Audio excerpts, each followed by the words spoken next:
She didn't know it yet, but the moment the little girl tugged at her sleeve, everything she believed about love, timing, and her own worth was about to change.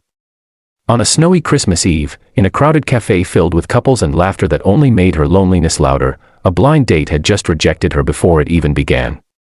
She sat there trying not to fall apart, until a child she had never seen before walked straight toward her and whispered the words that would rewrite her entire life, "Can we join you?"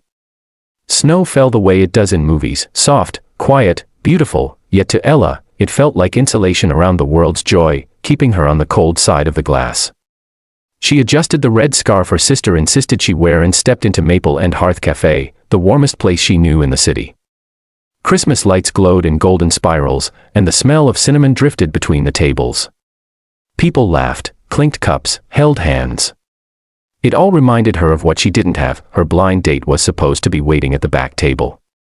She had rehearsed small talk on the walkover, imagined maybe, just maybe, this would be the night when something finally went right.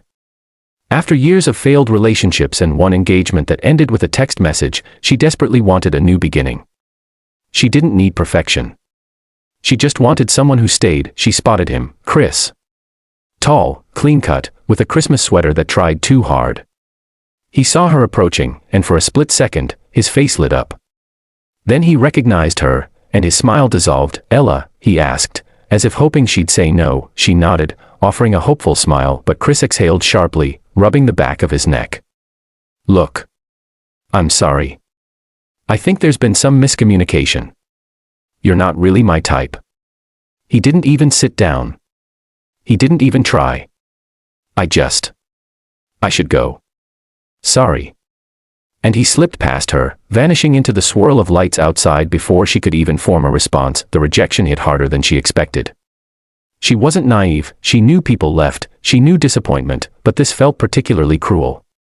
She sat anyway, because standing in front of a room of smiling couples felt worse. She ordered hot chocolate mostly so the waiter wouldn't ask if she needed anything else, because what she needed was a partner, a family, someone who didn't walk away at first glance. As minutes passed, embarrassment softened into sadness. She stared out the window, watching the snowflakes land on the glass.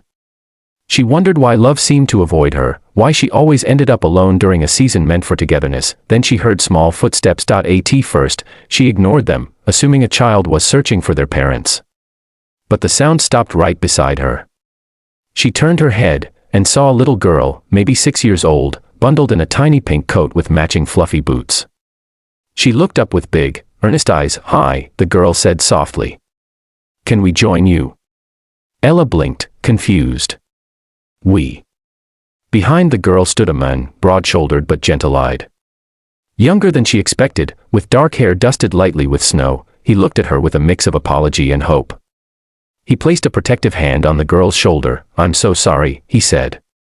"She saw you sitting alone and insisted we ask." "If you prefer to be alone," the girl shook her head vigorously. "Daddy, she's sad. We should sit with her." Ella's breath caught. She hadn't realized she looked sad enough for a child to notice. Something inside her softened. Something she thought rejection had frozen. She smiled faintly. "You can join me."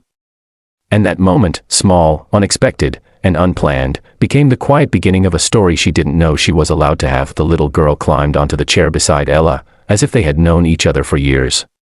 Her father hesitated before sitting across from them, his expression still carrying the polite caution of a stranger intruding on someone's night. Yet there was warmth in his eyes, a kind of natural kindness that didn't feel forced. "I'm Daniel," he said, offering a small nod. "And this is Lily. She's persistent." "I'm Ella," she replied gently. "And persistent people can be good." Lily beamed, missing 2 front teeth, which made it impossible not to smile back. The waiter returned, confused but unfazed. Daniel ordered warm apple cider for Lily, black coffee for himself. Ella's hot chocolate sat untouched, still steaming. "So," Daniel said, breaking the silence. "Are you waiting for someone?" Ella hesitated. Shame tried to creep in. The sting of Chris's rejection was still fresh, but she didn't want to carry it like a wound. "Not tonight, no," she said honestly. "Not anymore." Daniel nodded as if he understood more than she said out loud. And maybe he did. He looked like someone who had his own stories carved behind his eyes. Lily swung her legs happily. We were gonna go home, but Daddy said we could stop here for Christmas treats. She turned to Ella. Do you like Christmas? Ella swallowed. I used to. I'm trying to like it again. Lily considered this seriously. Then we should sit with you more. Daniel chuckled softly. Lily, but Lily was right. As they talked, the cafe no longer felt like a spotlight on her loneliness. It felt like a small cocoon of warmth around three strangers who weren't strangers anymore. Ella learned that Daniel was a single father. His wife, Lily's mother, had passed away 3 years earlier after a long illness. He spoke of it gently, not with bitterness but with the tenderness of someone who had loved deeply and lost painfully. I haven't really gone out much since then, Daniel admitted.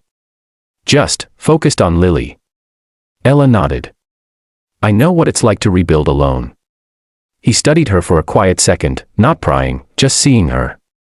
Really seeing her. You're stronger than you think, he said softly. No one had told her that in years. The cafe lights glowed softer as evening settled deeper.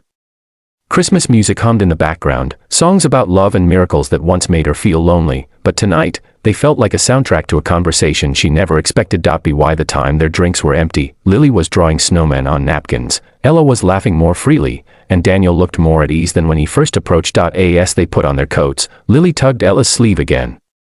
You're coming with us, right? Ella laughed. Where? To see the big Christmas tree in the square. Lily said, as if it were obvious. Ella looked to Daniel for confirmation. He shrugged, smiling. If you'd like to. No pressure. But, it'd be nice. Ella hesitated only long enough to acknowledge this feeling, the warmth, the hope, the unexpected connection, and then she nodded. Yeah, she said. I'd like that. They stepped out into the falling snow together. Three people who were never meant to meet on paper, yet somehow made perfect sense in real life, and as they walked toward the glowing Christmas tree, Ella realized something she had forgotten. Sometimes the best beginnings look like endings, sometimes rejection is just redirection, and sometimes, all it takes is a little girl's courage to say, can we join you, for life to change forever.